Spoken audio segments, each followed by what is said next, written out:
L'Afrique a toujours eu ses prophètes et ses sages. On a souvent l'impression que les figures prophétiques appartiennent uniquement à l'histoire biblique ou coranique, que les grands guides, les hommes et les femmes qui ont parlé au nom du divin viennent toujours d'ailleurs. Mais cette idée est fausse. Elle fait partie du conditionnement qui nous a été imposé. La vérité est simple. L'Afrique a toujours eu ses prophètes, ses sages, ses voyants, ses porteurs de lumière.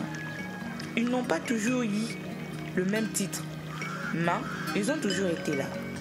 Aujourd'hui, je vais vous amener dans un voyage de mémoire pour réhabiliter les figures que l'histoire coloniale et religieuse ont voulu effacer. Yaki Pavita, la voix de l'unité africaine. Yaki Pavita n'était pas seulement une jeune femme visionnaire du royaume Congo. Elle était une prophétesse africaine. Une voix divine, suprême, appelée à réveiller son peuple à une époque de division et de trahison. Son message était clair: restaurer l'unité du royaume Congo, redonner à l'homme noir sa dignité spirituelle, résister aux influences étrangères qui cherchaient à briser notre cohésion. On l'a accusée, calomniée, brûlée vive, mais son héritage n'a jamais été éteint.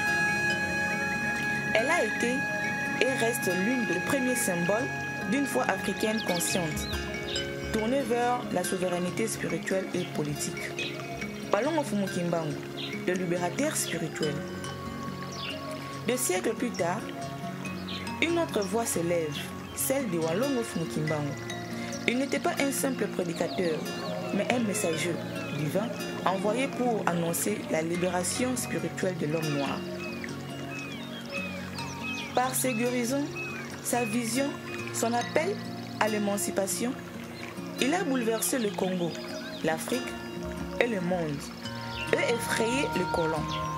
Sa mission dérangeait parce qu'elle annonçait une Afrique debout, consciente de sa valeur spirituelle. Condamné, emprisonné à vie, il n'a jamais cessé d'inspirer. Son message a traversé les générations et reste un pilier de la conscience africaine authentique. Pourquoi il dérangeait? Yaki Pavita et Walongo Fumukimbangu ont rappelé à l'homme noir qu'il n'était pas esclave spirituel, mais héritier du divin. Il invitait à rompre le chêne de l'ignorance, à refuser le mensonge venu d'ailleurs et à retrouver la grandeur de nos ancêtres. C'est pourquoi ils ont été combattus, salués, emprisonnés ou exécutés. Car un peuple qui retrouve sa souveraineté spirituelle devient impossible à dominer. Leurs paroles ne sont pas des souvenirs du passé.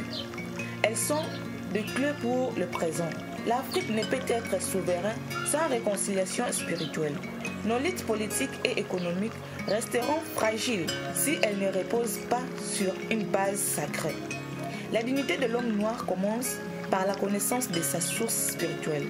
Le rôle des prophètes en Afrique, les prophètes n'étaient pas seulement un messager du divin, il était aussi un gardien de l'équilibre, un éducateur, un médiateur entre le monde, un veilleur pour sa communauté. Son rôle allait bien au-delà de la religion. Il inspirait la politique en rappelant aux rois et aux chefs leurs responsabilités. Il veillait à la justice en dénonçant les abus et les trahisons. Il portait une vision de l'avenir, non pas pour effrayer, mais pour préparer son peuple aux défis à venir. C'est pourquoi les prophètes africains étaient souvent dérangeants. Ils n'étaient pas là pour flatter, ils étaient là pour réveiller. Pourquoi ont-ils été effacés de l'histoire? La colonisation n'a pas seulement pris les terres et les richesses africaines. Elle a aussi mené une guerre contre la mémoire spirituelle. Les missionnaires ont catalogué nos prophètes comme des sorciers. Les administrateurs coloniaux les ont présentés comme de rebelles dangereux. Les élites locales manipulées ont parfois collaboré pour faire taire ces voix gênantes. Le résultat, c'est que beaucoup d'Africains d'aujourd'hui connaissent Moïse, Élie, Israël, Jérémie. Mais ignore qui pas vite. Walongo Fumukimbangu ou Ningwanzinda. Nous connaissons l'histoire spirituelle des autres, mais pas la nôtre. Et c'est là que réside une grande blessure de notre conscience collective. Pourquoi il est urgent de le réhabiliter? Un peuple sans mémoire est un peuple manipulable. Et un peuple qui ignore ses propres guides, ses propres sages, cherchera toujours ce modèle ailleurs. Réhabiliter nos prophètes, ce n'est pas du passéisme. C'est une nécessité pour l'avenir. Car leur message reste actuel. Unité, dignité, justice, vérité. Car leurs sacrifices sont de repères pour notre courage. Car leur vision montre que l'Afrique n'a jamais été silencieuse spirituellement.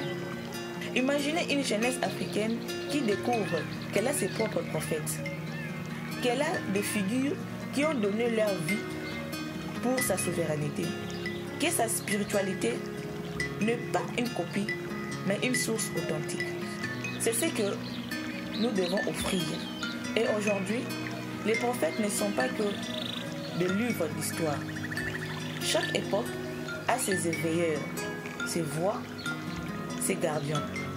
Aujourd'hui encore, les femmes et les hommes portent ce flambeau sous l'égide de la religion africaine, rénovée par Fumukusu Kiambu Nalampanda Nangola, Nelson Nyanzila. Parfois incompris, parfois rejetés, parfois traités de fous, mais aujourd'hui animés par la même mission. Rappeler à l'Afrique sa dignité et sa lumière. Alors, oui, l'Afrique a toujours eu ses prophètes et ses sages. La vraie question est, serons-nous assez courageux pour les écouter, les lire, les transmettre et marcher dans leur héritage? C'est exactement ce que nous faisons au Zimbabwe Sivuvamu. Redonner une voix à nos prophètes oubliés, republier leurs messages, et bâtir une bibliothèque vivante de la sagesse africaine. Si vous sentez que ces messages résonnent en vous, alors rejoignez-nous. Abonnez-vous à cette chaîne, partagez cette vidéo et devenez acteur de cette réhabilitation spirituelle et historique. Parce que l'Afrique ne peut pas avancer si elle ignore ses propres prophètes.